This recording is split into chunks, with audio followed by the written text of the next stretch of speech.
Bismillahirrahmanirrahim.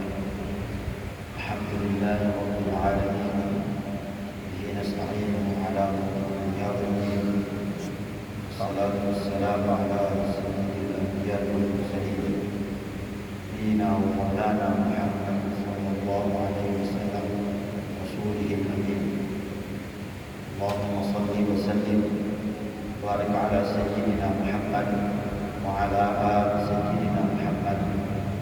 رب اشرح لي صدري ويسر لي امري واحلل عقدة من لساني يفقهوا قولي. اللهم افتح علينا حكمتك وانشر علينا رحمتك واجعلنا من عبادك الصالحين يا رب العالمين. Hadirin rahimani wa iyyakumullah.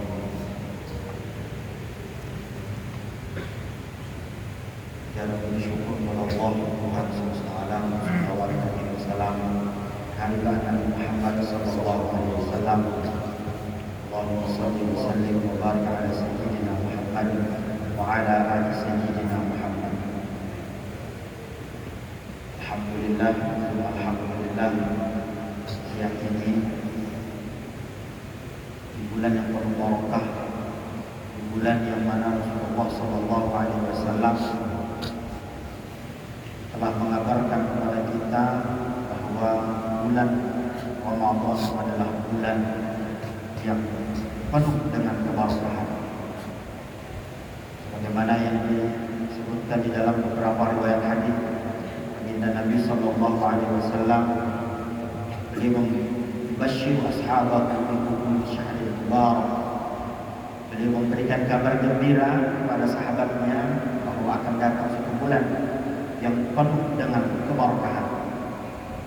Di antara keberkahannya bulan Ramadan disebutkan dalam riwayat yang lain bahwa amalan-amalan sunnah di bulan ini dihitung atau disetarakan dengan amalan-amalan wajib. Dijelaskan dalam riwayat yang lain, baginda Nabi juga menjelaskan bahwa satu amalan fardu, satu amalan wajib yang kita kerjakan di bulan Ramadan itu dilipat gandakan 70 kali lipat. Insyaallah. Bapak hadirin rahimani wa iyyakumullah, begitu agung keutamaan pada bulan Ramadan ini. Begitu mulia bulan Ramadan sampai kehadiran kita siang hari ini atau duduk kita siang hari ini di tempat yang penuh barokah ini menjadi sebuah jawaban, menjadi sebuah ijabah dari Allah SWT atas doa-doa yang telah kita panjatkan 2 bulan sebelumnya. Walaupun di dalam sebuah riwayat hadis yang mana baginda Nabi menurut sebagian ahli hadis bahwa riwayatnya dhaif, tetapi istidlal bil ahadits dhaifah menurut sebagian jumhur para ulama menggunakan dalil dengan hadis dhaif dalam amal, maka itu diperbolehkan. Bagaimana ini dijelaskan oleh Sayyid Muhammad bin Alawi al-Maliki di dalam kitab Al-Manhalul Latif tentang penggunaan hadis sahih, tentang penggunaan hadis dhaif di dalam amal, itu diperbolehkan. Baginda Nabi sallallahu alaihi wasallam ketika masuk pada bulan Rajab, beliau berdoa, Allahumma barik lana fi Rajab wa Sya'ban wa ballighna Ramadan. 2 bulan yang lalu kita lanjutkan doa ini, kita munajatkan doa ini supaya kita disampaikan kepada bulan Ramadan. Dan alhamdulillah siang hari ini kita disampaikan, atau waktu sekarang ini kita disampaikan di bulan yang kita sudah nanti 2 bulan yang lalu kedatangan. Bapak hadirin yang dimuliakan oleh Allah SWT, begitu banyak keutamaan pada bulan Ramadan ini.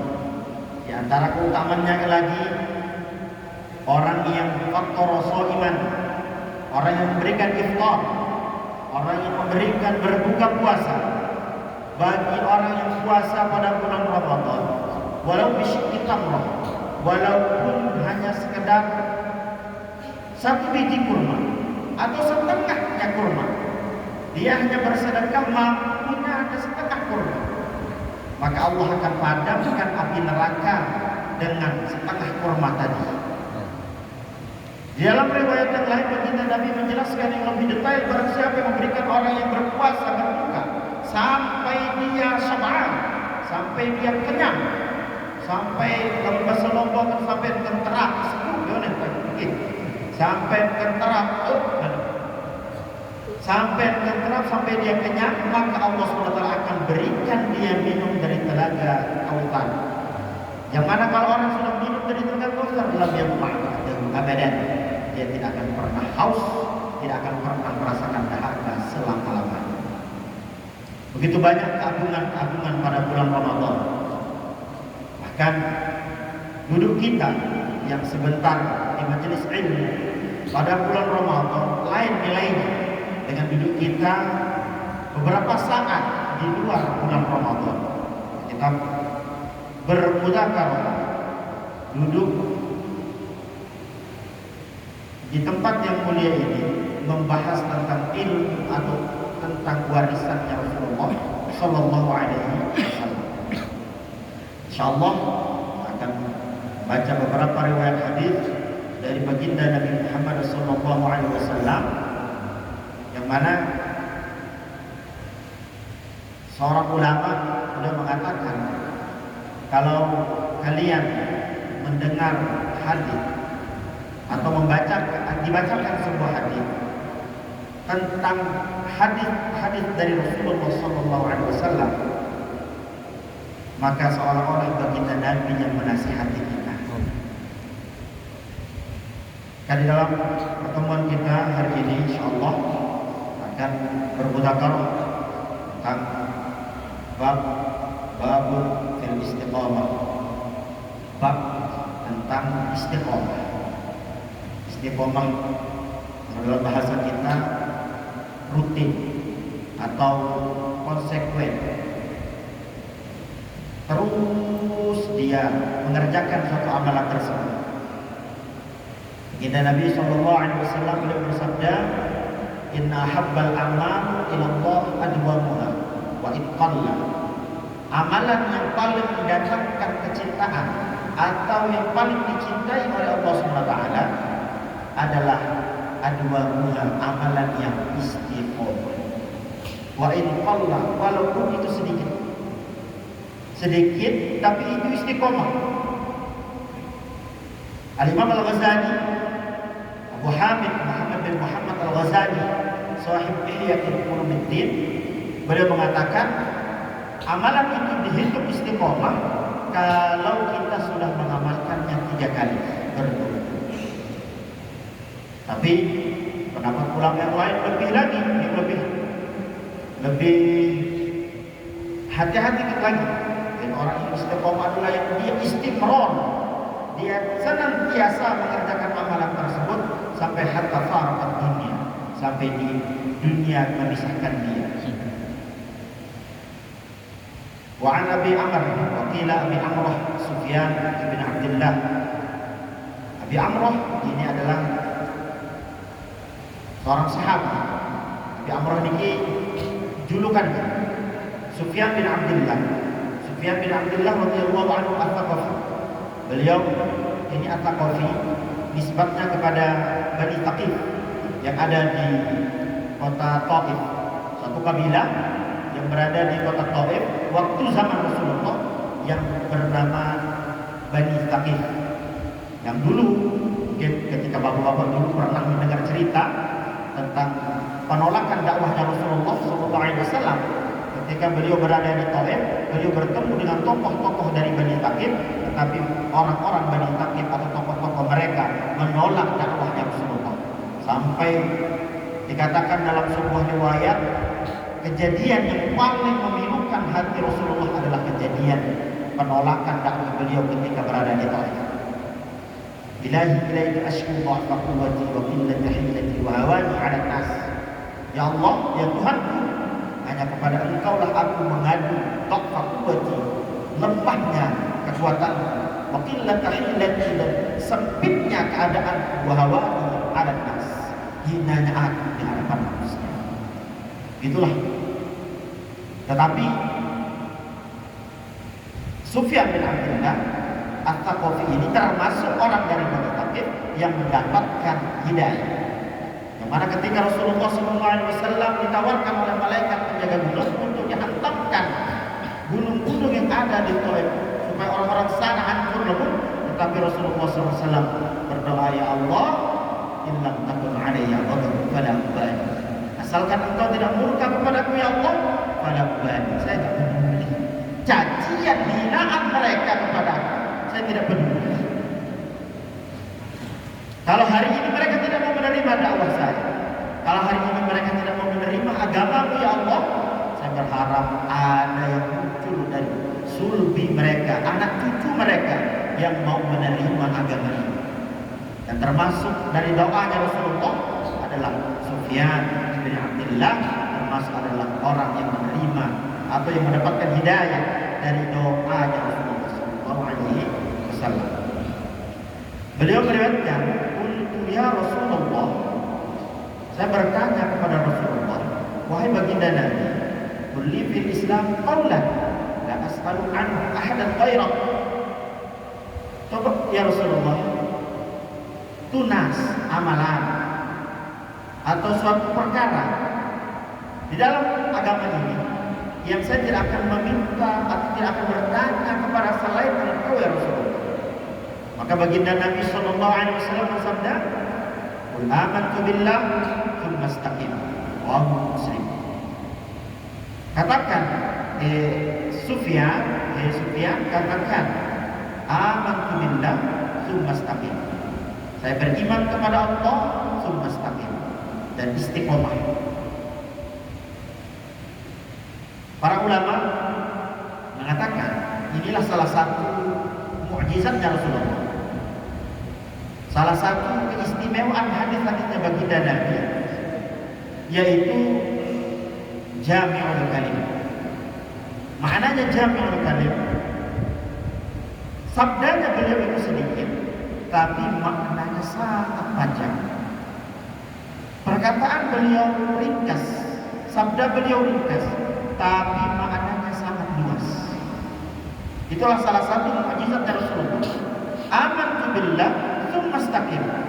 Istiqomah sampai farqud dunia, sampai kita berpisah dengan dunia ini. Tetap iman. Maka hadirin yang dimuliakan oleh Allah Subhanahu wa taala, para ulama mengatakan seperti Imam Ibnu Hajar Al-Asqalani, beliau mempunyai kitab namanya kitab Fathul Bari ala Syarh Sahih Al-Bukhari. Imam Ibnu Hajar menjelaskan maknanya hadis ini. Maknanya tentang kita bagaimana beriman kepada Allah, beriman kepada semua yang Allah Subhanahu wa taala turunkan, semua yang Allah Subhanahu wa taala perintahkan. Kita beriman kepada Allah, kita beriman kepada Rasulnya Allah, kita beriman kepada kitab-kitabnya Allah, dan kita istiqomah. Tentang hadis ini mengajarkan kepada kita bahwa pentingnya kita itu istiqomah. Amantu billah tsumma istaqim. Saya beriman kepada Allah dan istiqomah. Bukan sekedar dia mengatakan saya beriman kepada Allah terus setelah itu dia bebas mau berbuat semaunya. Tidak, tetapi dia beriman kepada Allah tsumma istaqim. Setelah dia beriman kepada Allah, dia menjalankan seluruh syariat-syariatnya Allah yang dibawa oleh Rasulullah SAW, dan dia istiqomah pada pendirian, konsekuen pada pendirian. Dia tidak akan pernah berubah, seperti yang diceritakan di dalam sebuah riwayat hadis yang dinukil oleh Syekh At-Tirmidzi di dalam kitab Mishkatul Masabih tentang ceritanya Sumamah ibn Utsal. Ketika Sumamah bin Utsal ini perang bersama Rasulullah, kemudian dia ditawan sama Rasulullah dan para sahabat di Masjid Nabawi. Dia diikat yang diikat di Masjid Nabawi sampai dalam riwayat itu sampai 3 hari. Ada yang mengatakan 7 hari dia diikat di sana. Sumamah bin Utsal ketika ditanya sama Rasulullah, Sumamah, mengatamu sudah berubah? Tidak. Ringkas cerita, sampai 3 hari dia ditanya oleh Rasulullah, dia baru beriman kepada Rasulullah. Setelah dia melihat amaliyahnya orang Madinah, amaliyahnya para sahabat waktu itu yang berada di Masjid Nabawi, dia beriman. Dia mengatakan, ya Muhammad, tidak ada agama yang lebih aku benci di dunia ini sebelum ini kecuali agama. Tidak ada orang yang paling aku benci kecuali engkau ya Muhammad. Tapi mulai hari ini tidak ada agama yang lebih saya cintai, tidak ada orang yang lebih saya cintai dari engkau ya Rasulullah. Dia beriman kepada Rasulullah, kemudian dia pulang ke kampungnya, di kampung Yamamah. Kemudian dia bertemu dengan orang-orang Yamamah. Sumamah, apakah kamu sudah masuk Islam? Iya, saya sudah masuk Islam. Kalau begitu kamu bukan golongan kami. Kamu bukan golongan kami dan kamu sudah bukan tuan kami. Padahal Sumamah waktu itu sebagai tuannya. Kalau kita ya bisa dibilang kepala suku lah. Dia meninggalkan semua kenikmatan atau semua fasilitas yang diberikan oleh orang-orangnya. Kemudian dia masuk Islam dan dia dibenci oleh orang-orang Yamamah. Dan ditawarkan kepada dia, ya Sumamah, kalau kamu mau masuk, kamu mau meninggalkan agama yang baru, kalau kamu mau meninggalkan agama yang Muhammad, kamu akan kami angkat kembali menjadi kepala suku. Sumamah salah. Orang yang baru 3 hari masuk Islam, orang yang masih baru imannya itu masih bisa dibilang sebesar biji jagung lah begitu. Ya kalau kita Bapak, mohon maaf, dari kecil, bahkan mungkin Islam kita Islam yang keturunan begitu. Nah kalau Sumamah bin Utsal ini Islamnya Islam memang perjuangan. Dia ditawari seperti itu, dia mengatakan bagaimana?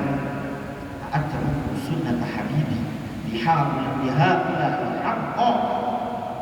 Apakah aku akan meninggalkan agama kekasihku gara-gara kalian orang-orang goblok? Tapi begitu. Gara-gara orang goblok kayak begini saya mau meninggalkan agama kekasih saya, leher saya sebagai teman. Bapak hadirin yang dimuliakan oleh Allah Subhanahu wa taala. Begitulah gambaran istiqomah. Apapun yang terjadi, dimanapun sama siapapun, dia tetap pada pendirian, dia konsekuen pada pendirian. Itulah yang dinamakan istiqomah. Amantu billah tsumma istaqim.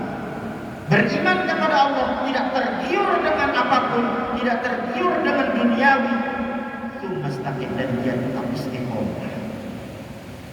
Insyaallah ya.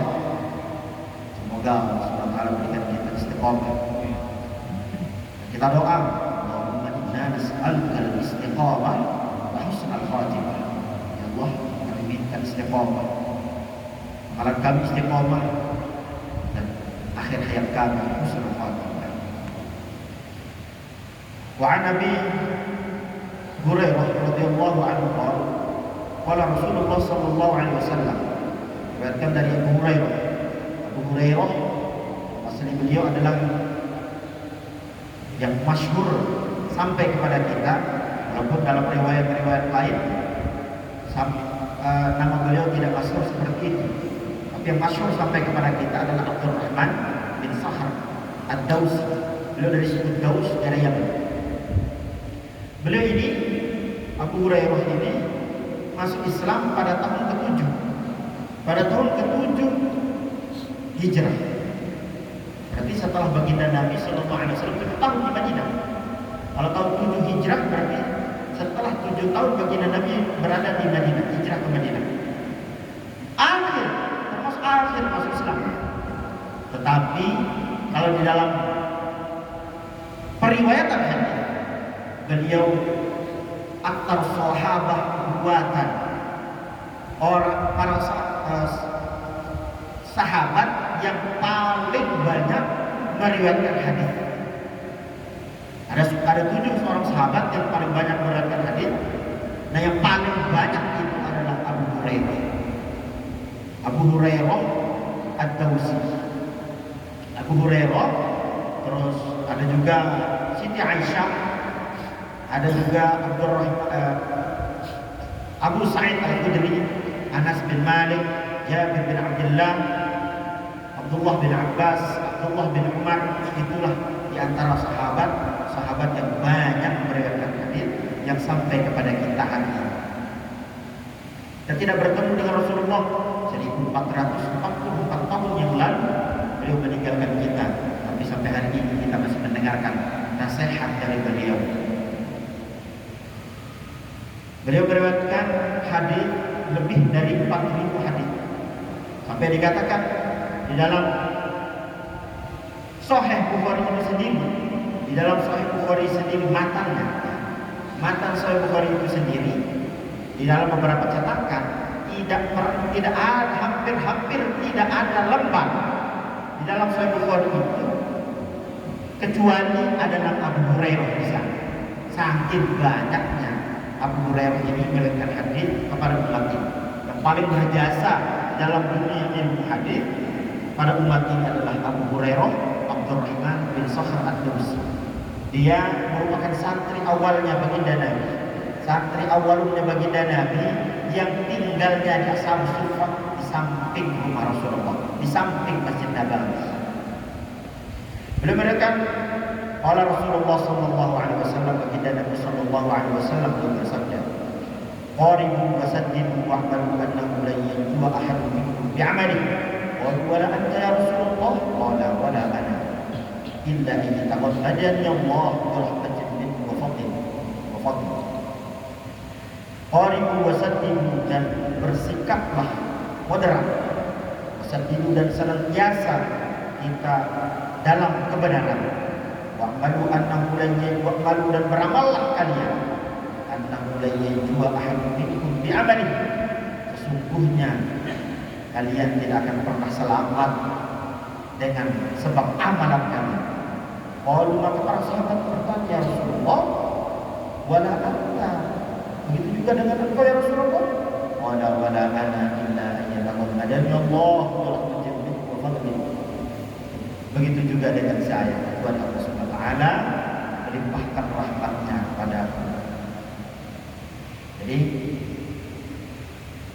Bapak hadirin rahimani wa iyyakumullah, dalam hadis ini mengajarkan atau memberikan pelajaran kepada kita untuk tetap istiqomah, qaribu wasaddidu, dan senantiasa qaribu wasaddidu. Maknanya, salah satu maknanya fi'il madhi adalah istimrar. Maknanya kita disuruh untuk senantiasa istiqomah, senantiasa bersikap lurus, bersikap kepada yang benar. Dan di sini memakai fi'il mudhari, fi'il amr, memerintahkan kepada kita, berarti perintahnya itu terus wa'mal, dan terus beramal, terus bersikap moderat, lurus, terus berbuat yang benar. Jangan sampai kita terkecoh dengan sesuatu yang tidak benar sehingga kita terputus istiqomahan kita. Para ulama menjelaskan di dalam hadis ini, maknanya orang yang masuk surga itu semata-mata memang rahmat dari Allah, semata-mata memang rahmat dari Allah SWT, bukan amalannya. Imam Ibnu Hajar Al-Asqalani dalam kitab Fathul Bari, beliau menjelaskan maknanya adalah, yang pertama, ini adalah taufik dari Allah SWT untuk hambanya untuk mengerjakan suatu amalan-amalan soleh, dan taufik itu sendiri adalah termasuk rahmat dari Allah SWT. Dia mengerjakan amalan itu atas bantuan atau taufik dari Allah SWT, sehingga dia mengerjakan amalan itu, bukan semata-mata karena amalannya. Dan makna yang kedua yang disebutkan dalam kitab Fathul Bari adalah seorang hamba berhak mendapatkan rahmat apabila seorang hamba ini sudah taat kepada Allah SWT. Apabila seorang hamba ini taat kepada Allah, seperti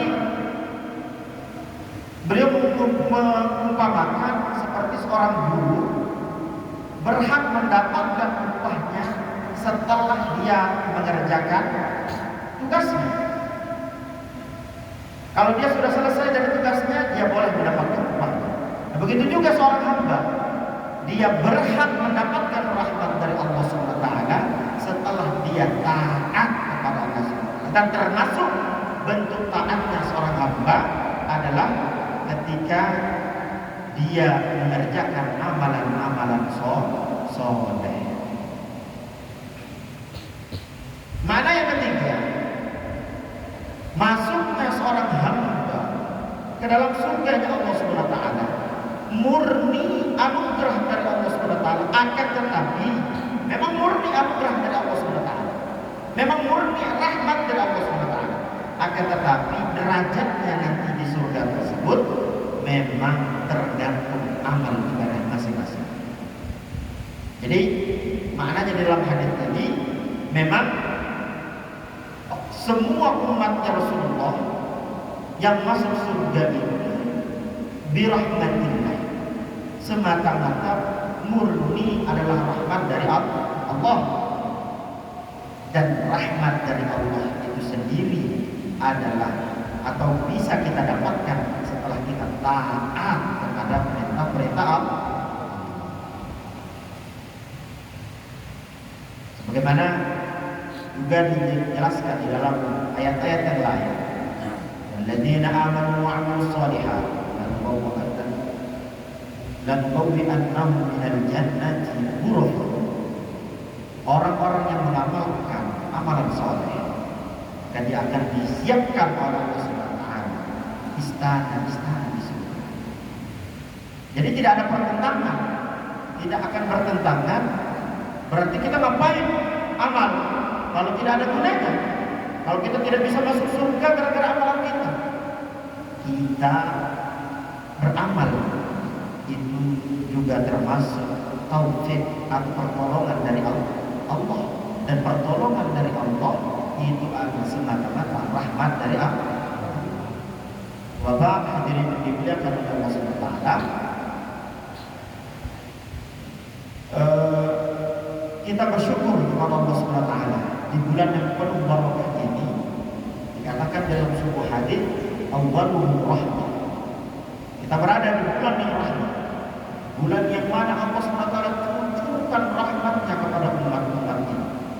Kita berdoa supaya Allah SWT sayangi kita, supaya Allah sayangi keluarga kita, dan senantiasa Allah SWT menuntun kita ke jalan yang lurus.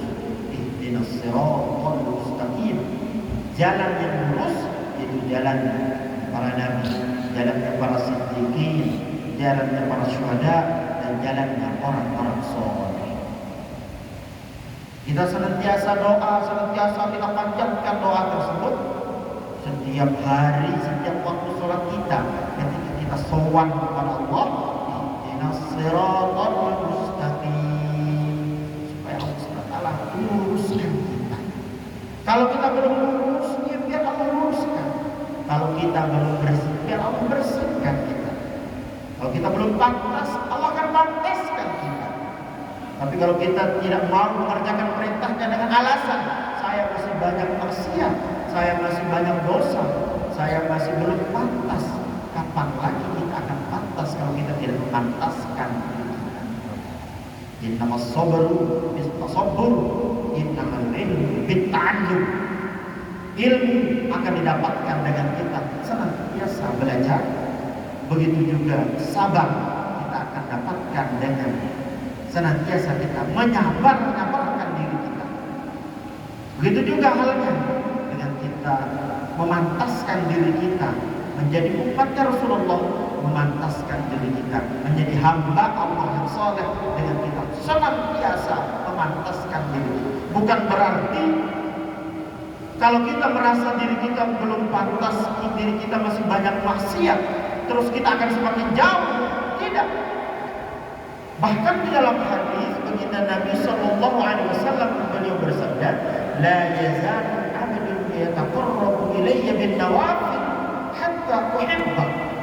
Tidak henti-hentinya hambaku mendekati aku bin nawafil, ibadah-ibadah sunnah, hatta uhibbah, sampai aku cinta pada dia. Yang namanya sampai aku cinta kepada dia berarti sebelumnya dia belum dicintai, tapi dia terus mendekatkan taqarrub kepada Allah Subhanahu wa taala sampai Allah cinta kepada dia. Kan hadirin yang dimuliakan oleh Allah Subhanahu wa taala, semoga dengan kedatangan bulan yang penuh barokah ini, semoga dengan kedatangan bulan Ramadan, Allah Subhanahu wa taala menjadikan kita hambanya yang saleh, hambanya yang bertakwa, hamba yang diridhoi oleh Allah Subhanahu wa taala. Amin amin ya rabbal alamin. Sekian mungkin hari ini yang dapat sampaikan siang hari ini.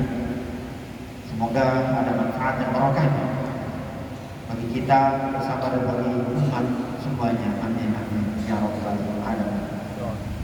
Doa dulu.